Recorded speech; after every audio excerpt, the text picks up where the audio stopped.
If you want to maintain your privacy while using Crunchyroll, hiding your online status is a great option.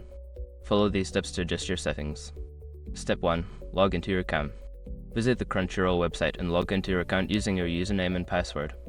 Step 2. Access account settings. Once logged in, navigate to your account settings by clicking on your profile icon, usually located at the top right corner of the page. Step 3. Go to Privacy Settings. In the Account Settings menu, look for the Privacy Settings section. This is where you can manage who can see your online status and other personal information. Step 4. Adjust online status visibility. Find the option related to your online status. You may see options like Show Online Status or Hide Online Status. Select the option to hide your online status. Step 5. Save changes.